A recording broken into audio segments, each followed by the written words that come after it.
Hello नमस्कार मैत्रिणींनो, नवीन ब्लॉगमध्ये तुमचं खूप खूप मनापासून स्वागत आहे. तर मला काही ऑर्डर आली होती.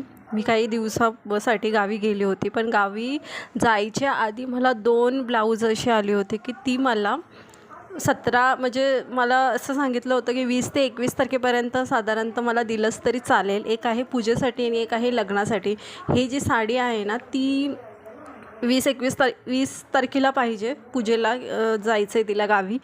तर मी म्हटलं ठीक आहे. तर मी गावावरून आल्याच्यानंतर हा एक ब्लाऊजचं कटिंग वगैरे मी करणार आहे. कशा पद्धतीने मी कटिंग केलं आहे आणि पूर्ण फायनल ब्लाऊज आपला कसा झालेला आहे ह्या व्हिडिओमध्ये मी तुम्हाला दाखवण्याचा प्रयत्न करणार आहे.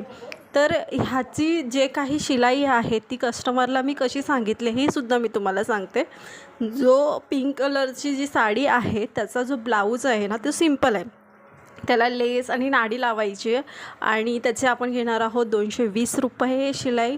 आणि जसं एरिया वाईज असतं, तुमच्याकडे जास्तही असू शकतं कमीही असतं, तर तशानुसार. आणि एक जो पहिला ब्लाऊज दाखवला ना त्याचा डिझाईन आहे, डिझाईननुसार मी कशा पद्धतीने घेणार आहे तो जेव्हा ब्लाऊज कंप्लीट होईल ना उद्याच्या ब्लॉगमध्ये मी नक्की शेअर करेन. तर हा ब्लाऊज मी घेतला कटिंग आणि मी काही बाहेरसुद्धा जाणार होती, तर त्याच्यामुळे मी हा एक ब्लाऊज म्हटलं 1 तासामध्ये मी शिवून टाकेन.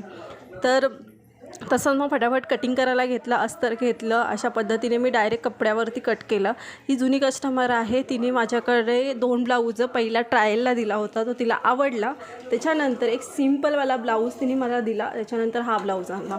तर आपली क्वालिटी जर चांगली असेल ना तर आपल्याकडे कस्टमर हमखास येतात.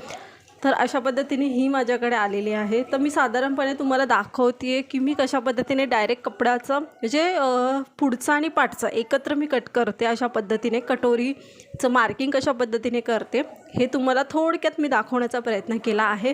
पूर्ण डिटेल कटिंग नाही आहे, नॉर्मली आहे.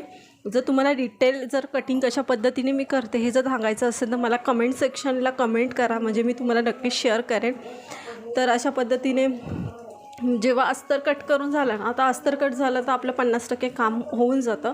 आणि मेन कपड्यावरती कधीही एक टिप्स तुम्हाला मी सांगते, अस्तरपेक्षा मेन फॅब्रिक एक्स्ट्राच घ्यायचं. म्हणजे आपण जेव्हा कटिंग करतो त्या टायमाला त्याच्यापेक्षा जास्तच घ्यायचं, कारण की कधीच अस्तर कमी जास्त झाला ना, कारण की अस्तर जेव्हा घेतात तो आपण प्रॉपर घेतो, पण मेन कपडा त्याला आपण जॉईंट वगैरे किंवा मेन गोष्टीमध्ये जॉईंट करणं शक्य नाही आहे, कारण की ते विचित्र दिसतं फिनिशिंगच्या दृष्टिकोनाने.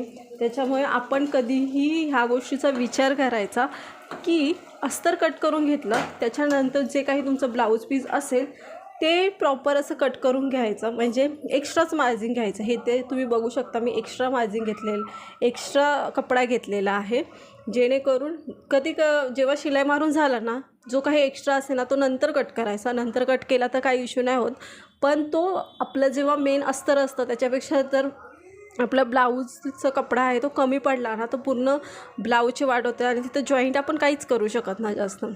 जिथं पाहिजे तिथं करू शकतो, म्हणजे कटोरी आला पुढच्या भागाला आपण जॉईंट देऊ शकतो, पण पाठीमागच्या भागाला आपण कधी जॉईंट नाही देऊ शकत. तर अशा पद्धतीने मी कटिंगसुद्धा फटाफट करून घेतलं. म्हटलं थोडक्यात मी ब्लाऊज कशा पद्धतीने स्टिच करते 1 ते 1.5 तासामध्ये ते तुम्हाला दाखवावं, जेणेकरून माझ्या जे काही सबस्क्रायबर असतील त्यांनाही कळेल की मी कशा पद्धतीने काम करते. तर अशा पद्धतीने पूर्ण प्रॉपर असं कट करून घेतलं. आणि एक महत्त्वाचं म्हणजे मी नंतरच्या व्हिडिओजमध्ये मी स्टिचिंगचे व्हिडिओसुद्धा शेअर करेन, जेणेकरून स्टिचिंगचंसुद्धा मी थोडंफार तुम्हाला नॉलेज देऊ शकेल. जे काही ब्लॉग्स असतील आपले त्याच्यानुसार हे सुद्धा युजफुल होईल. आणि इथे मी थोडं हे केलेलं आहे, सगळं अस्तर मेन कपड्याला जॉईन करून घेतलेलं आहे. ते फटाफट जॉईन करून घेतलं ना तर आपलं खूप फटाफट ब्लाऊज स्टिच करून होऊन जातो. 50 म्हणजे 70 ते 80% आपलं काम पूर्ण होऊन जातं. तर अशा पद्धतीने हे माझं कंप्लीट झालेलं, म्हणजे त्याच्यानंतर हा ब्लाऊज माझा कंप्लीट झालेला आहे. इथे बघू शकता कशा पद्धतीने आपला ब्लाऊज आलेला आहे. ह्याला फक्त थोडीशी इस्त्री केली ना तर प्रॉपर होऊन जाईल. तर अशा पद्धतीने पूर्ण ब्लाऊज कंप्लीटेड झालेला आहे फिनिशिंगसहित. तुम्ही मला कमेंट्समध्ये सांगा की माझा ब्लाऊज मी कशा पद्धतीने स्टिच केलेला आहे. आणि पूर्ण आणि ह्याचं जे माप होतं ना ते जवळजवळ 36 मापाचा हा ब्लाऊज होता आणि इथे बघू शकता मी ओव्हरलॉकसुद्धा लगेच करून घेतलेला आहे, जेणेकरून आपली क्वालिटी कस्टमरपर्यंत प्रॉपर पोचली जाईल.